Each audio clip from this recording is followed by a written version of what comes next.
Hello guys, so today we will start third chapter, that is pair of linear equations in two variables. Linear equation in one variable हम पहले कर चुके हैं 9th class में. अब two variables में करेंगे. पॉलिनॉमियल्स में हमने थोड़ा डेमो लिया था इसका कि क्या होता है linear equation in two variable. ज़्यादा कुछ नहीं होएगा. पहले हम सिर्फ एक वेरिएबल यूज़ किया करते थे x. टू वेरिएबल्स में ऑफकोर्स दो वेरिएबल्स आ जाएंगे. एक हम x लेंगे, एक y. ज़रूरी नहीं है x और y, कोई भी दो वेरिएबल्स हो सकते हैं, p q u v. ठीक है, कहने का मतलब है कि दो वेरिएबल्स होंगे, यानी कि हम किसी भी दो एलिमेंट्स को वेरिएबल अज्यूम कर लेंगे और उसी तरीके से लीनियर इक्वेशन बनाएंगे. ठीक है, ज़्यादा आपको समझ में आएगा अच्छे से. हम कोई क्वेश्चन करते हैं, then it will be clear out. ठीक है, अब सबसे पहले इसकी जनरल फॉर्म किस तरीके की होएगी. फिर ए एक्स, ये जनरल फॉर्म हमने उसमें भी करी है शायद पॉलिनॉमियल्स में, that is a x plus b Y plus c is equals to zero. ये linear equation in two variables की जनरल फॉर्म है. ठीक है, जहाँ पे x वेरिएबल है और y वेरिएबल है. a b और c तीनों कोई भी कॉन्स्टेंट्स हैं. Be any three constants. ठीक है, अब क्या होता है कि अगर हम दो वेरिएबल्स मान रहे हैं x और y, तो दोनों के दोनों एक टाइम पे ज़ीरो नहीं होने चाहिए. Not both of them zero, क्योंकि अगर ये ज़ीरो हो गया, कोई एक भी वेरिएबल ज़ीरो हो गया, ठीक है, मान लो कि ये x ज़ीरो हो गया, तो क्या बचेगा, ये वाली जो ए एक्स है ये पूरा का पूरा ज़ीरो हो जाएगा. तो हमारे पास इक्वेशन क्या बचेगी, B Y plus C equals to zero. ये तो सिर्फ एक वेरिएबल में रहेगी इक्वेशन, सिर्फ वेरिएबल वाई में रहेगी, तो फिर ज़ीरो नहीं होने चाहिए. ठीक है, कांस्टेंट कोई भी.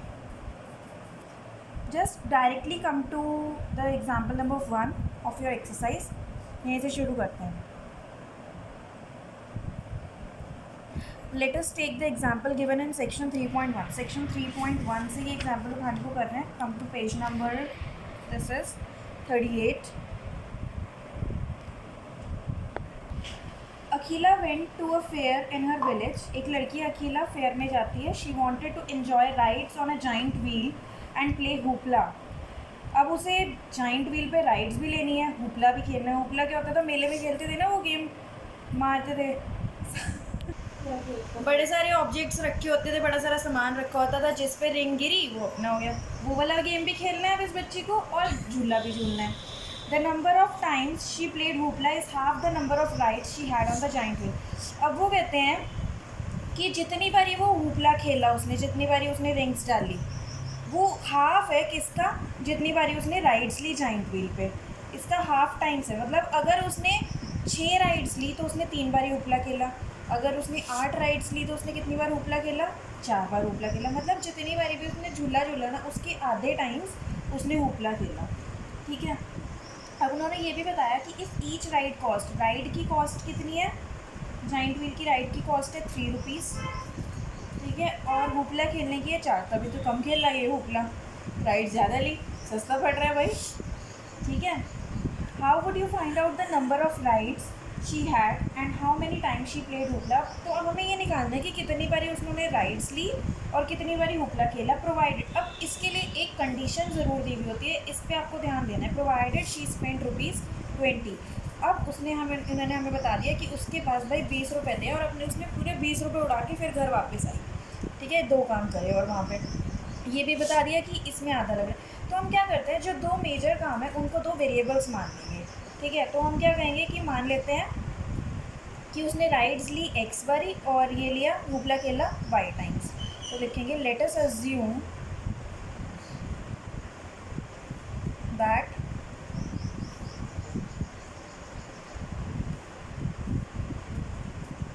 द नंबर ऑफ राइड्स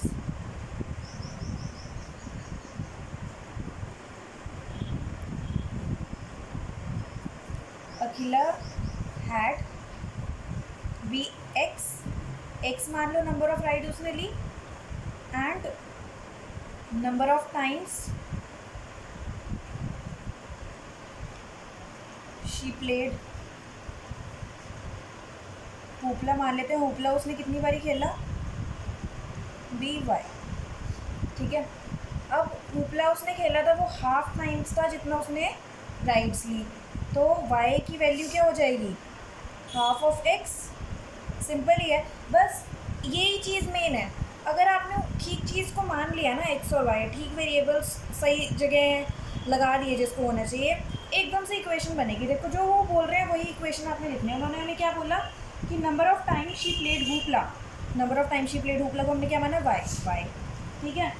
इसकी जगह क्या आता है, is equals to half the number, half 1/2 of rides she had on giant wheel, rides she had on giant wheel हमने क्या माना एक्स, तो हाफ ऑफ एक्स। ये बन गई हमारी फर्स्ट इक्वेशन, ठीक है। देखो जब एक वेरिएबल होता था एक इक्वेशन वॉज इनफ, क्योंकि हमें एक ही वेरिएबल निकालनी है। तब दो वेरिएबल की वैल्यू निकालनी है तो इससे कभी भी हम दोनों नहीं निकाल सकते। दो वेरिएबल की वैल्यू निकालने के लिए मिनिमम हमें 2 इक्वेशंस चाहिए। सेकेंड वाली इक्वेशन के लिए अब हम देखेंगे और हमें क्या कंडीशन गिवन है। अब इन्होंने हमें पैसे भी बताए हैं, ठीक है, कि राइड के लग रहे हैं 3 रुपये और हुपला के लग रहे हैं 4 रुपये, और साथ साथ ये बताया कि टोटल रुपये उसने खर्च किए 20, ठीक है। तो अब जब हमें ये भी बता दिया कि कितने रुपए किसके हैं, ये भी बता दिया कि टोटल रुपए एक्स हमने माना भाई ये, यानी कि अगर एक्स उतनी राइड्स हैं जितनी उसने ली और एक राइड को लेने के 3 रुपये हैं, तो एक्स राइड को लेने के कितने रुपए होंगे, 3x रुपीज़, ठीक है।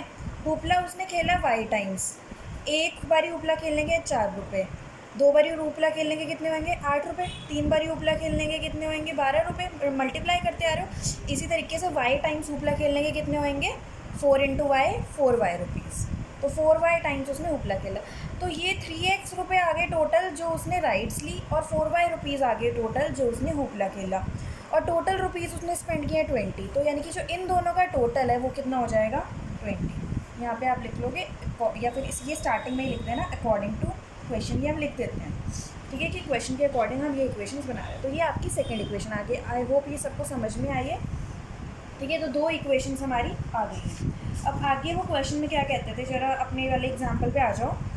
अखिला goes to a fair with ₹20 and wants to have rides on giant wheel and play hoopla, ना तो हमने कर लिया। Represent these equations algebraically and graphically. Algebraically तो यही हो गया, ये एल्जेब्रिकल फॉर्म ही होती है। ग्राफिकली या geometrically both means the same.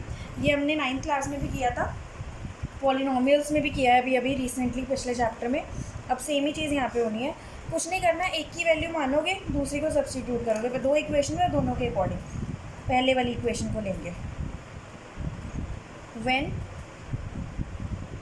y is equals to half x.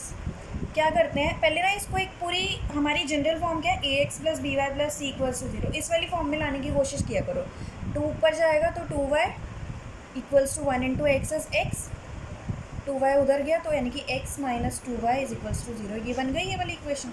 अब हम क्या करते हैं, एक टेबल बनाते हैं, ठीक है। अब हम क्या करेंगे, इस वाली इक्वेशन में x की एक वैल्यू मानेंगे, उसके हिसाब से हम y की वैल्यू निकाल लेंगे। जैसे कि अगर मैं यहाँ पे x की वैल्यू 0 मान लूँ, यानी कि x को की जगह आप समझो कि ये 0 है, ये 0 हो गया, तो ये क्या बचा -2y = 0। ये ना आपका या तो रफ में कर लेना, अगर आप डायरेक्ट कर पाते हो तो बहुत अच्छी बात है, वरना धीरे धीरे सीख जाओगे। देखो -2y = 0 आया, -2 उधर जाएगा, 0 अपॉन समथिंग इज 0, y की वैल्यू क्या आ गई 0, यानी कि जब हम x की वैल्यू 0 रखते हैं तो y भी हमारा 0 आता है। नाउ अब x को जब आप 1 रखेंगे, ठीक है, x को 1 रखो तो ये बन गया 1 - 2y = 0, राइट। y 1 उधर जाएगा, या तो ये -2y उधर ले जाओ, ठीक है, तो 1 = 2y बन गया। y की वैल्यू कितनी आ गई 1/2, दैट इज़ 0.5, ठीक है। 2 वैल्यूज़ इनफ होती हैं एक आपको ग्राफ प्लॉट करने के लिए।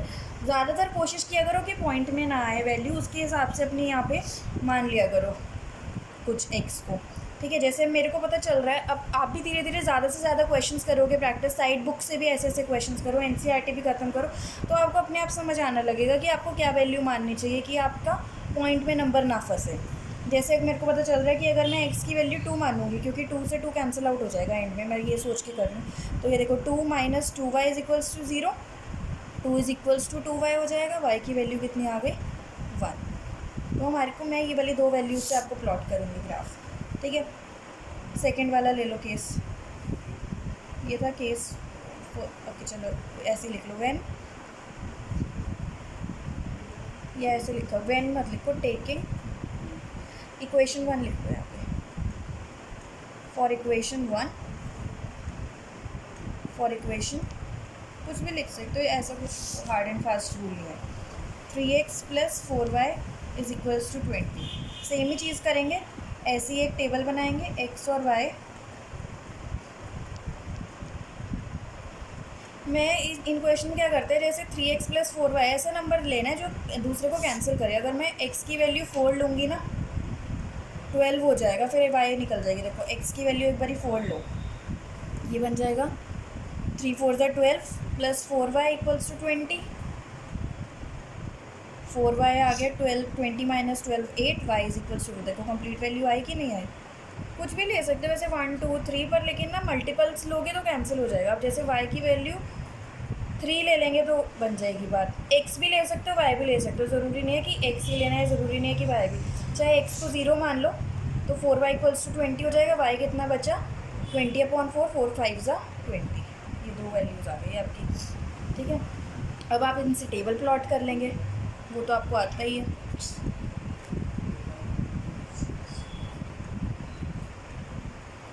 ठीक है, इसमें नेगेटिव नंबर्स नहीं है इसलिए ज़्यादा नहीं बढ़ा रही मैं, अदरवाइज़ आपको कंप्लीट बनाना है।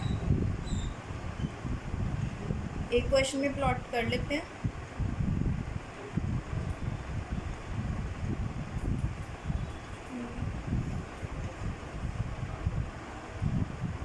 ठीक है, -1 ये भी पूरा लिखना है आपको।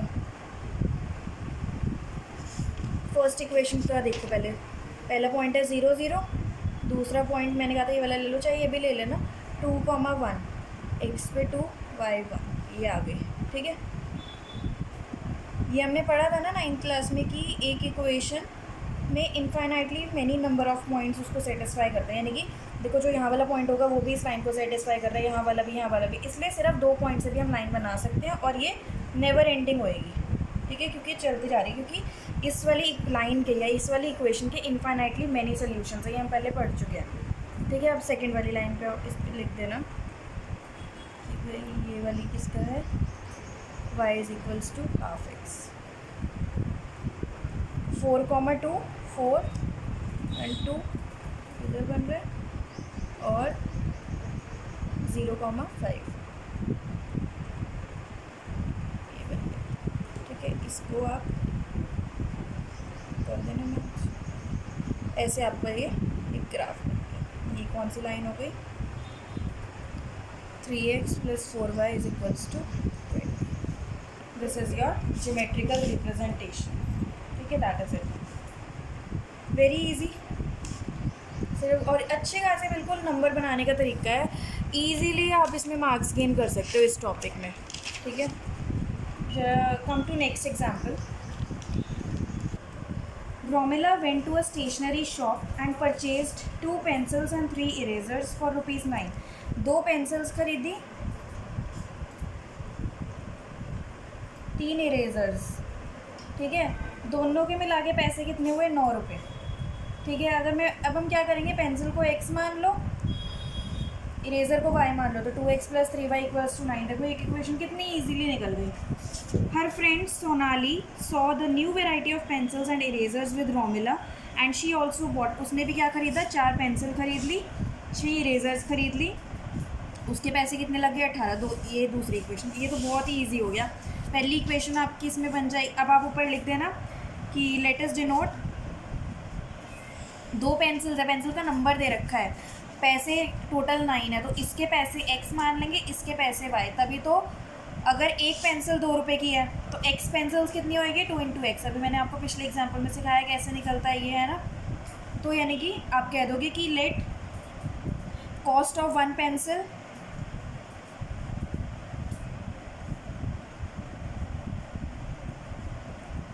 B ₹x and cost of 1 eraser be ₹y।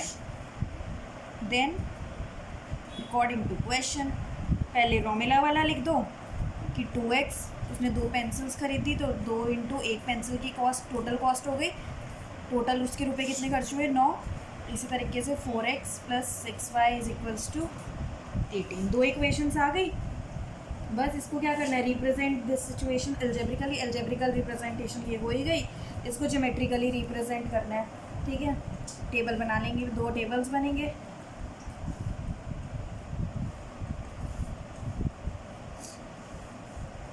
पहले वाली इक्वेशन का बनाओ पहले, ठीक है। एक्स की वैल्यू 3 डालो, देखो तो ये हो जाएगा 6 + 3y = 9, तो 3y हो गया 3, y की वैल्यू कितनी आ गई 1।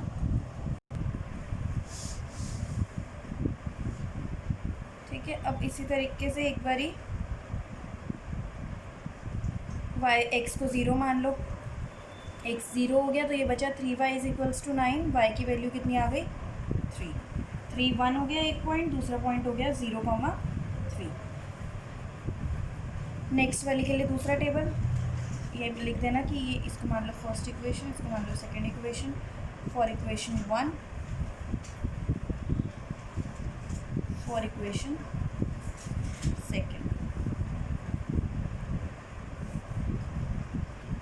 सेकेंड इक्वेशन के लिए भी वैसे ही माना करो। देखो अब देखो यहाँ पे 4 को मान लो, 4 6 24, 6 4, ये बड़ा हो जाएगा, नेगेटिव में चला जाएगा। कोशिश करने की पॉजिटिव जब तक रहे तो बेटर है।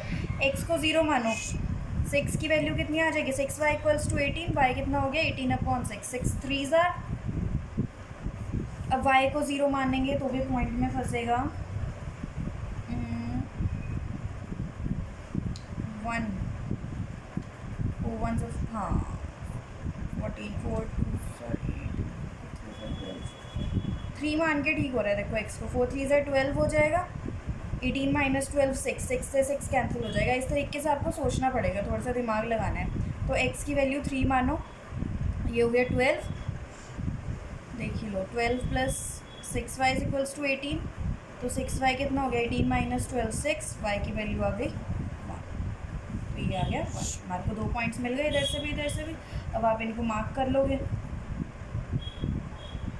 बिल्कुल सिमिलर ही मार्क करना है, मार्क करने में तो कोई ज़्यादा बड़ी बात है नहीं। और देखो इसकी एक ही लाइन बनेगी, कोइंसाइड करेगी, क्योंकि सेम पॉइंट्स है। देखो 0,3 उस वाली इक्वेशन में भी आ रहा है, इस वाली इक्वेशन में भी आ रहा है, 3,1 भी दोनों में आ रहा है। ऐसा क्यों हो रहा है? क्योंकि सेकंड वाली जो इक्वेशन है, अगर आप इसमें से 2 कॉमन लो तो एग्जैक्टली सेम इक्वेशन बन जाएगी। अगर अच्छा देखो, इससे एक और टॉपिक भी रिवाइज कर लेते हैं। 9th क्लास में हमने पढ़ा था, जब भी एक प्लेन पे 2 लाइन्स होंगी, whenever there are 2 lines, तो 3 पॉसिबिलिटी हैं। पहली पॉसिबिलिटी, वो दोनों लाइन एक दूसरे को कट करेंगी, ठीक है। दूसरी पॉसिबिलिटी क्या है कि वो दोनों कैसी लाइन्स होंगी, पैरेलल लाइन्स, ठीक है। तीसरी पॉसिबिलिटी क्या है, वो लाइन्स इंटरसेक्ट, एक के ऊपर एक आ जाएगी। इस टाइप की लाइन्स को हम क्या बोलते थे, नहीं याद है तो ये लिख लेना, इंटरसेक्टिंग लाइन्स। ये 9th क्लास का टॉपिक है वैसे। ये कौन सी होती थी, पैरेलल लाइन्स।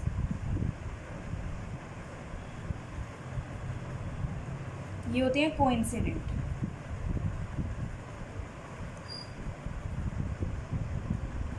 ये किसी एक पॉइंट पे इंटरसेक्ट करती हैं, एक दूसरे को क्रॉस करती हैं। पैरेलल लाइंस होती हैं जो कभी भी इंटरसेक्ट ना करें, हमेशा एक दूसरे के पैरेलल रहेंगी, और हमेशा इन दोनों के बीच का डिस्टेंस हर पॉइंट पे सेम होता है, इक्वल डिस्टेंस होता है। कोइंसिडेंट, एक के ऊपर एक, जो एक के ऊपर एक आए, ओवरलैप करे एक दूसरे को, दोज आर कोइंसिडेंट लाइन्स, ठीक है। ये कोइंसिडेंट लाइन का एग्जाम्पल है, इसलिए इसका जो ग्राफ बनेगा जब आप मार्क करोगे, सिंपल एक ही लाइन वाला बनेगा ऐसे, ठीक है।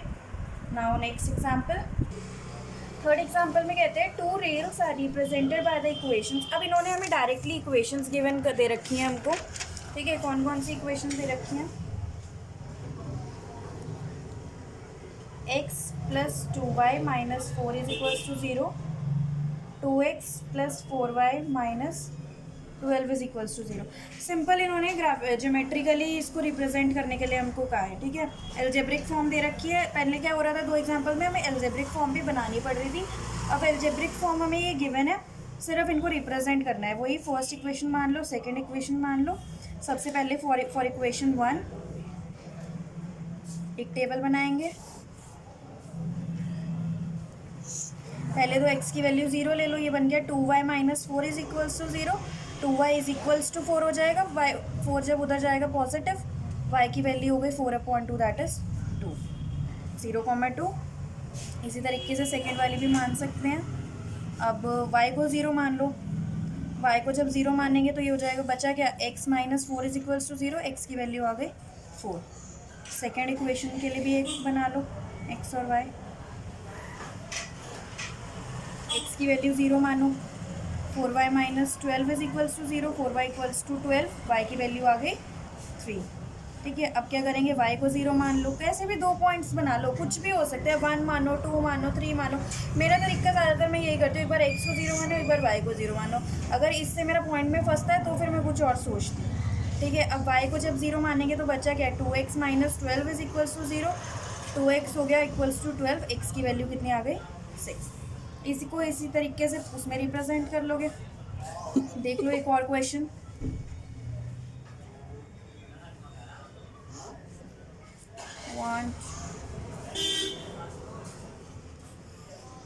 नेगेटिव वैल्यू तो है नहीं, इसलिए मैंने नेगेटिव वाली साइड को रेज नहीं किया, अदरवाइज आपको दोनों साइड करना है। पहली इक्वेशन में देखो, पहला पॉइंट क्या है, 0,2, एक्स की वैल्यू 0, वाई की वैल्यू 2, ये बन गया 0,2, 4,0, 4 और 0 वाई की 0, तो फिर एक लाइन ये आ गई हमारे पास, right. Second equation 0,3, 0,3, 6,0, second line हमारे पास ये आ गई। देखो इसमें ना हमारे पास ये दोनों पैरेलल लाइंस आई हैं। वैसे भी रेल का केस था तो हमेशा पैरेलल ही हो सकते हैं, वरना टक्कर हो जाएगी, एक्सीडेंट हो जाएगा। इन्होंने क्या किया, हमको 3 एग्जाम्पल में ना ये वाले तीनों केसेस दिखाए। देखो जो हमारा फर्स्ट एग्जाम्पल था उसमें हमारे पास आए थे इंटरसेक्टिंग लाइन्स, सेकेंड एग्जाम्पल में हमारे पास आई कोइंसिडेंट लाइन्स, थर्ड एग्जाम्पल में हमारे पास आ गई पैरेलल लाइन्स। तीनों केसेस दिखा दिए, ठीक है। कम टू एक्सरसाइज 3.1, हिंट दे देती हूँ और एक क्वेश्चन की ग्राफ में खुद रिप्रेजेंट कर लेना। Aftab tales his daughter 7 years ago I was 7 times as old as you were. Then also 3 years from now I shall be 3 times as old as you will be. अब इसको ही represent करना है हमको algebraically and graphically या geometrically, दोनों चीज़ कुछ भी बोल सकते हो। क्वेश्चन नंबर 1 है ये आपकी एक्सरसाइज का, that is on page number 44। ठीक है, अब वो कहता है कि 2 केसेस बताए उसने हमें, 2 सिचुएशन सिनेरियोज बता दिए। एक तो 7 साल पहले का बताया उसने, और एक क्या बताया हमको अभी, अब से लेके 3 साल बाद, 3 years फ्रॉम नाउ, यानी कि जो अभी चल रहा है उसके 3 साल बाद क्या सिनेरियो होगा। एजेस की बात हो रही है, 2 बंदों की एज है, एक तो वो अपनी एज की बात कर रहा है आफ्ताब और अपनी डॉटर। ठीक है, तो एक की एज x मान लो, एक की एज y मान लो। अब जब भी आप एजेस वाला क्वेश्चन होएगा ना, तो आप प्रेजेंट एज को मानोगे x और y, तो यही चीज़ आप लिखोगे, let the present age of Aftab be x years, हमेशा यूनिट भी साथ लिखा करो, and present age of his daughter be y years. ठीक है, अब बात हो रही है 7 years अगो, अगो यानी कि पहले, तो अकॉर्डिंग टू क्वेश्चन वो क्या कहता है कि 7 years ago I was 7 times। सबसे पहले तो ना जो भी लिखोगे ना वो -7 कर देना, क्योंकि अब देखो x, अब उसकी x ईयर्स है अगर, तो 7 साल पहले कितनी होगी x -7, y ईयर्स है तो 7 साल पहले कितनी होगी y -7। तो आफ्ताब कहता है 7 years अगो, यानी कि 7 years अगो मैं तो कितना था x -7, यही गड़बड़ हो जाती है, -7 नहीं करते हैं बच्चे। ठीक है, I was 7 times as old as you were, जितनी तुम्हारी एज थी, यानी कि तुम, उसकी एज कितनी थी y -7, जितनी तुम्हारी एज थी उसका मैं कितना था 7 times। तो ये आपकी बन गई फर्स्ट इक्वेशन। ठीक है, इसको और आप इवेल्युएट कर लेंगे, x -7 is equals to 7y -7 into 7 49, x -7y, 49 भी इधर ही ले आओ, 49 -7 बचे कितना 41, नहीं 42, सॉरी, तो ये हो गया प्लस का 42। एक स्टेप छोड़ा, मिस किया है, कुछ भी नहीं है, सिर्फ कैलकुलेशंस है। x -7y माइनस का 49 इधर आके प्लस 49 हो जाएगा, 49 - 7 42, प्लस माइनस माइनस साइन बड़े नंबर का, बड़ा नंबर ये हो गया। ये आ गई आपकी फर्स्ट इक्वेशन। अब वो क्या कहते हैं दूसरी बारी, सेकेंड सेंटेंस उसका, 3 years from now, 3 years from now यानी कि x 3 साल और बड़ा हो जाएगा, वो +3 का हो जाएगा। I shall be 3 times as old as you will be, जितने तुम होगे, यानी कि वो कितना होएगा, एक y + 3, उसका भी मैं 3 गुना होऊंगा, 3 times। So this would be our second equation, that is x + 3 is equals to 3y + 9, x - 3y -9 इधर आ जाएगा, ये हो जाएगा -6 is equals to 0. That would be your second equation, right. इसको आप ग्राफिकली रिप्रेजेंट कर लेना. कोई डाउट आएगा ask me in the comments. Simple ही है. Now come to question number second. The coach of a cricket team buys 3 bats and 6 balls for 3900. तो आप यही कर लो. देखो तो सिंपल सीधा सीधा दे रखा है. कॉस्ट दे रखी है टोटल, ये बताया कितने कितने खरीदे. तो एक की कॉस्ट x मान लो, एक की कॉस्ट y मान लो. लिख दो कि let the cost of bats be 1 bat be x and let the cost of 1 ball be ₹y. तो फिर फर्स्ट इक्वेशन कितनी हो जाएगी? 3x + 6y is equals to 3900, right. इसी में आपको दिक्कत आएगी तो अदरवाइज इक्वेशन बन गई. फिर तो ग्राफिकली तो आप रिप्रेजेंट कर ही सकते हो. Let she buys another bat and 3 more balls of the same kind for ₹300. एक और बैट खरीदा, सिर्फ एक बैट खरीदा, प्लस कितनी बॉल्स खरीदी? 3 बॉल्स. 3 × y कितनी रुपए की खरीदी? 31. तो ये आ गई आपकी सेकेंड इक्वेशन. ठीक है, अब इसको भी आप ग्राफिकली रिप्रेजेंट कर लोगे. Next come to example number question number 3.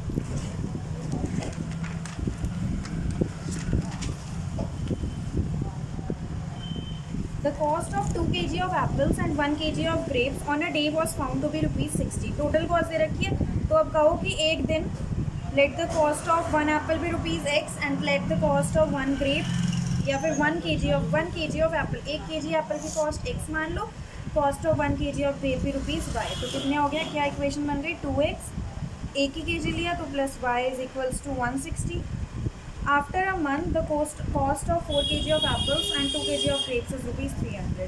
ठीक है, तो फिर आफ्टर अ मंथ कितना हो जाएगा? 4 kg ऑफ एप्पल्स यानी कि 4x plus 2 kg of grapes यानी कि 2y इज इक्वल्स टू 300. दो इक्वेशन आ गई, रिप्रेजेंट कर लो. सिंपल ही है. अगर आपको फिर भी कोई डाउट आता है, मैंने आपको अलजेब्रिकली तो सारे कर ही लिए इस एक्सरसाइज के. हमने क्वेश्चन भी, एग्जाम्पल्स भी. ग्राफिकली में अगर किसी को कोई इशू आता है, ask me in the comments. I will help you out the best way I can. That is it for today. Thank you everyone.